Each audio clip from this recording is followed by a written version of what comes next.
विद्यार्थ्यांनो, नवे नाटक या कथेचा पुढचा भाग आज आपण पाहणार आहोत. तर मागच्या वेळेस आपण पाहिलं की नारद मुनी महाकवी कालिदासांना घेऊन पृथ्वी तलावर येतात आणि पृथ्वी तलावर ते एका महाविद्यालयातल्या एका वर्गात शिरतात. तिथे एक हडकुळ असा पोरगेला प्राध्यापक व्यासपीठावर उभा असतो. तो एका लठ्ठ पुस्तकात डोकं खुपसून निसर्गकन्या शकुंतला या विषयावरचं एका इंग्रज पंडिताचं मत वाचून दाखवत असतो. प्राध्यापकांचं वाचन वर्गात सुरू नसून बाहेर रस्त्यावर चाललं आहे असं मुलांच्या चेहऱ्यावरून वाटत असतं. तर इथे लेखक म्हणतो की नारद मुनी जेव्हा महाकवी कालिदासांना घेऊन पृथ्वी तलावर येतात तेव्हा एक हडकुळा पोरगेला प्राध्यापक, एक अतिशय हडकुळा पोरगेला असा प्राध्यापक व्यासपीठावर उभा असतो आणि एका लठ्ठ पुस्तकात डोकं खुपसून निसर्गकन्या शकुंतला या विषयावरचं एका इंग्रज पंडिताचं मत तो वाचून दाखवत असतो. लठ्ठ पुस्तकात तो प्राध्यापक डोकं खुपसून बसलेला असतो आणि शकुंतला, निसर्गकन्या शकुंतला, कारण शकुंतला ही कण्व मुनींच्या आश्रमात राहिली, निसर्गाच्या सान्निध्यात राहिली म्हणून तिला निसर्गकन्या असं म्हटलं जातं. दुष्यंत शकुंतला, शाकुंतल हे कालिदासाचं महाकाव्य आहे. अभिज्ञान शाकुंतलम असं कालिदासाचं महाकाव्य आहे आणि त्या महाकाव्याची नायिका आहे ती शकुंतला, तिचं नाव आहे शकुंतला. तर ही शकुंतला जी आहे ती काय करते आहे, निसर्गकन्या आहे आणि ती एका इंग्रज पंडिताचं मत तो वाचून दाखवत होता. तर शकुंतलेबद्दल एका इंग्रज विद्वानानं काय सांगितलेलं आहे हे तो वाचत असतो, तो प्राध्यापक त्या महाविद्यालयातला. आणि मात्र त्याच्या वाचनाकडे वर्गातल्या मुलांचं लक्ष नसतं. अनेक मुलांच्या चेहऱ्यावर काही हावभाव नसतात आणि त्यामुळे असं वाटतं की प्राध्यापक कुठंतरी बाहेर रस्त्यावर उभं राहून हे सगळं वाचतोय, तो ते मुलांच्यासाठी वाचत नाही. याचा अर्थ असा की मुलांचं त्या प्राध्यापकांच्या वाचनाकडे लक्ष नसतं, मुलं टार्गटपणा करत असतात. शकुंतलेच्या हरिणीवरल्या प्रेमाचा उल्लेख होताच मागच्या बाकावरल्या एका टोकाने म्याव म्याव केले आणि त्याला दुसऱ्या टोकाकडून उत्तर मिळाले, भूक भूक. विद्यार्थ्यांनो, तुमच्यासारखीच ही महाविद्यालयातली मुलं आहेत टार्गटपणा करणारी आणि ती या प्राध्यापकांच्या शिकवण्याकडं लक्ष देत नाही आहेत. त्या प्राध्यापकाच्या बोलण्याकडं काही लक्षच नाही आहे. आणि शकुंतला त्या कण्व ऋषींच्या आश्रमातल्या हरणींवर प्रेम करते हे सांगताच मागच्या बाकावर बसलेला एक मुलगा म्याव म्याव करतो आणि लगेच दुसऱ्या बाकावरचा मुलगा त्याला भूक भूक या आवाजानं प्रतिसाद देतो. तर असा हा वर्गामध्ये टार्गटपणा चाललेला आहे. प्राध्यापक चिडतात आणि हातातला ग्रंथ टेबलावर आपटून जोरात ओरडतात, सायलेन्स सायलेन्स, शाकुंतल वाचतोय आपण, अर्नाळकरांची रहस्यकथा नाही. महाकवी गटे हे नाटक डोक्यावर घेऊन नाचला होता. तर आपण शाकुंतल वाचतोय, आपण काही एखादी रहस्यकथा वाचत नाही. तर तुम्ही शांत राहा, मी कसं शिकवणार? तुम्ही असा दंगा घातलात, कुत्र्या मांजरांचे आवाज काढलेत, तर मी कसं तुम्हाला शिकवणार? शांत राहा.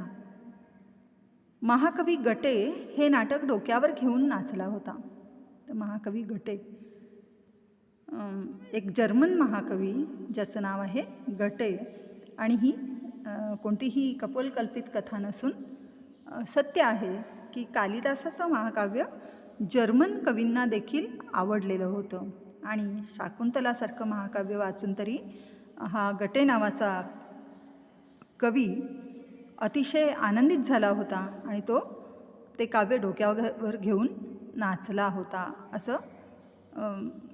असं त्यांच्याबद्दल सांगितलं जातं आणि हे खरं आहे.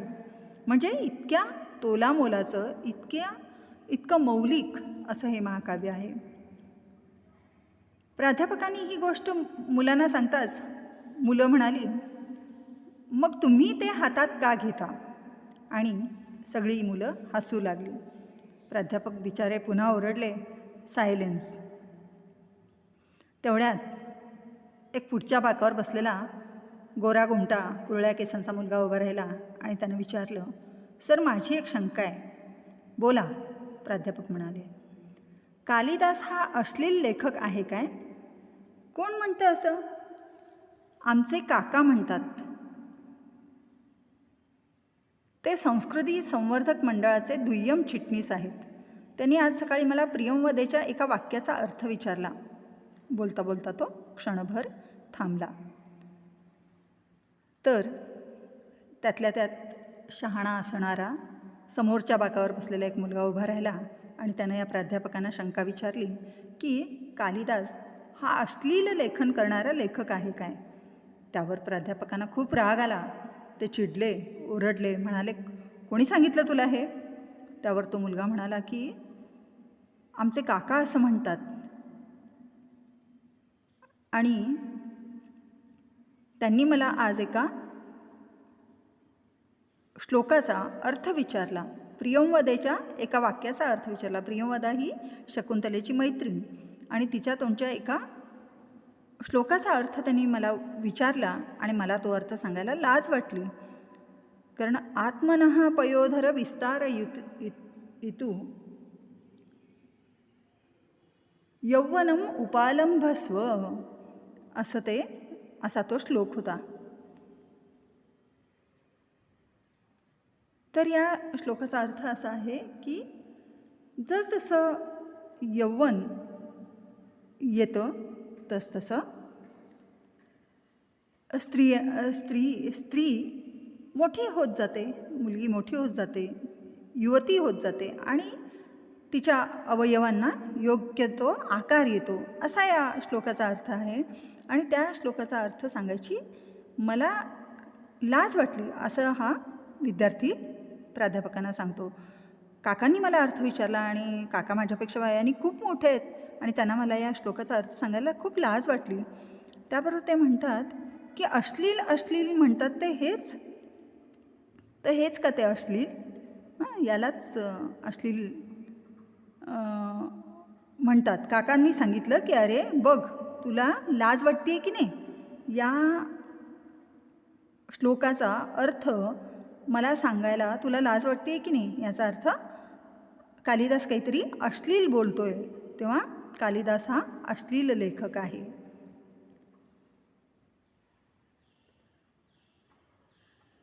त्यावर वर्गातल्या टार्गट मुलांना आणखीन दंगा घालायला एक विषय मिळाला. मागून एक आवाज आला, यात काय अश्लील आहे सर? आणि दुसरा आवाज आला की आम्हाला याचा अर्थ कळला नाही सर, तुम्ही समजावून सांगा.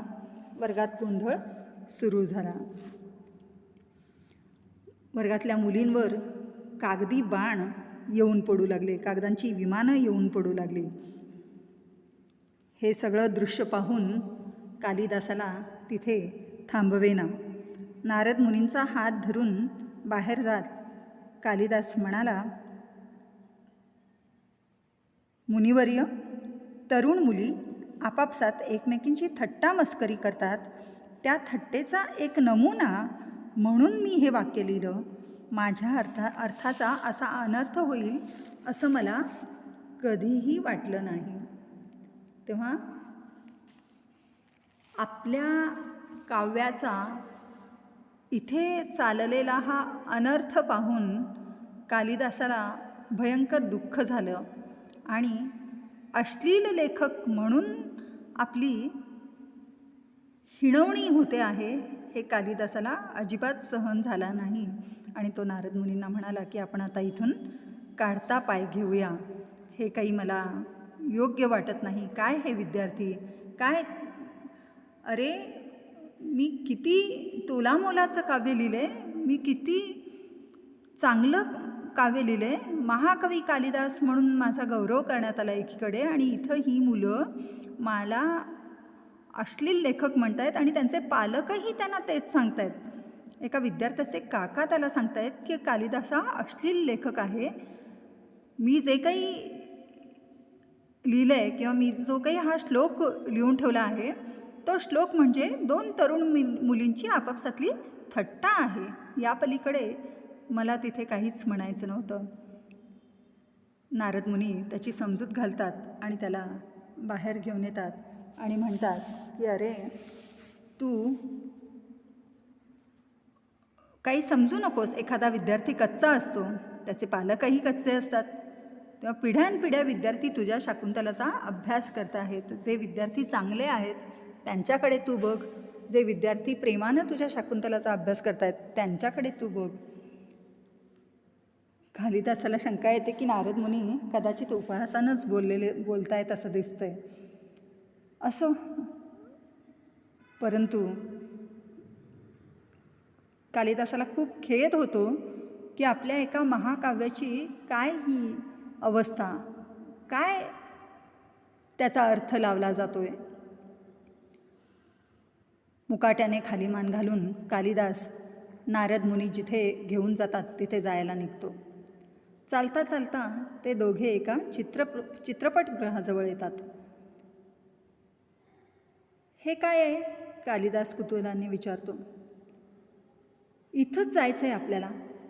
तुझ्या नाटकावरनं तयार केलेला मद्रदेशीय चित्रपट इथं सुरू आहे. आपल्याला इथंच जायचं आहे. तर आपल्याला इथं आत जायचं आहे आणि इथं काय सुरू आहे तर हे चित्रपटगृह आहे आणि तुझ्याच एका नाटकावरनं तयार केलेला एक मद्रदेशीय चित्रपट. मद्रदेशीय म्हणजे मद्रदेश, मद्रास, तमिळ सिनेमा इथं सुरू आहे आणि तो तुझ्या नाटकावरनंच घेतलेला आहे. तर बघ तुझ्या नाटकावरनं कशा पद्धतीचा सिनेमा तयार झाला आहे ते तुलाही कळलं पाहिजे ना.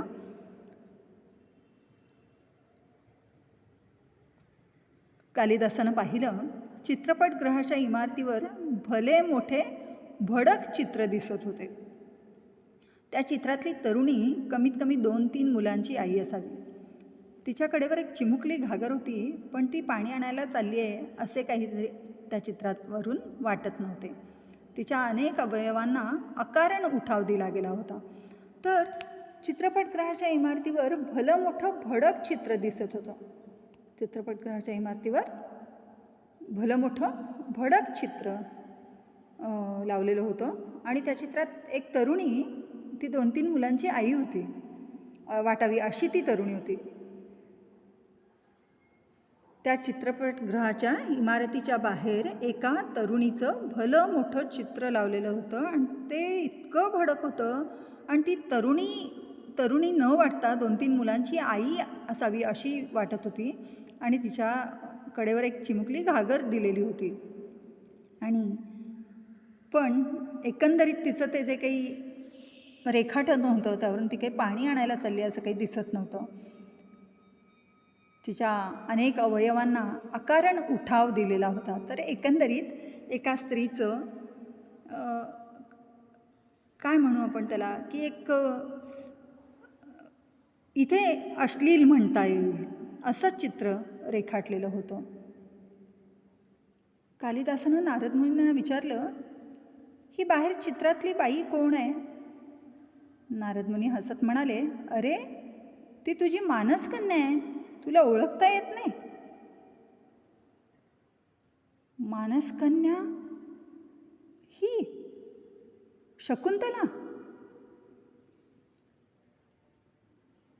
आपल्या काळजात कुणीतरी तीव्र शस्त्र खुपसलं आहे आणि तिथल्या रक्तानं हे समोरचं चित्र रंगवलं आहे असं कालिदासाला वाटतं. तर शकुंतलेचं हे चित्र, शकुंतला अशी होती, मी अशी शकुंतला रंगवली आहे माझ्या अभिज्ञान शाकुंतल या काव्यामध्ये. किती अजगजांतर फरक आहे या दोन्ही व्यक्तिरेखांमध्ये. तेव्हा पृथ्वीवरच्या मानवाचं हे कृत्य पाहून कालिदास मनोमन शरमून जातो. नारद मुनी त्याला चित्रपटगृहात घेऊन जातात. चित्रपटगृह तुडुंब भरलेलं असतं. सगळे प्रेक्षक पडद्यावर चाललेलं नृत्य पाहण्यात गुंग होऊन गेलेले असतात. कालिदास विचारतो, या कोण नाचत आहेत? नारद उत्तरतात, आज झालंय तरी काय तुला असं? ही मधली तुझी शकुंतला, बाकीच्या तिच्या मैत्रिणी.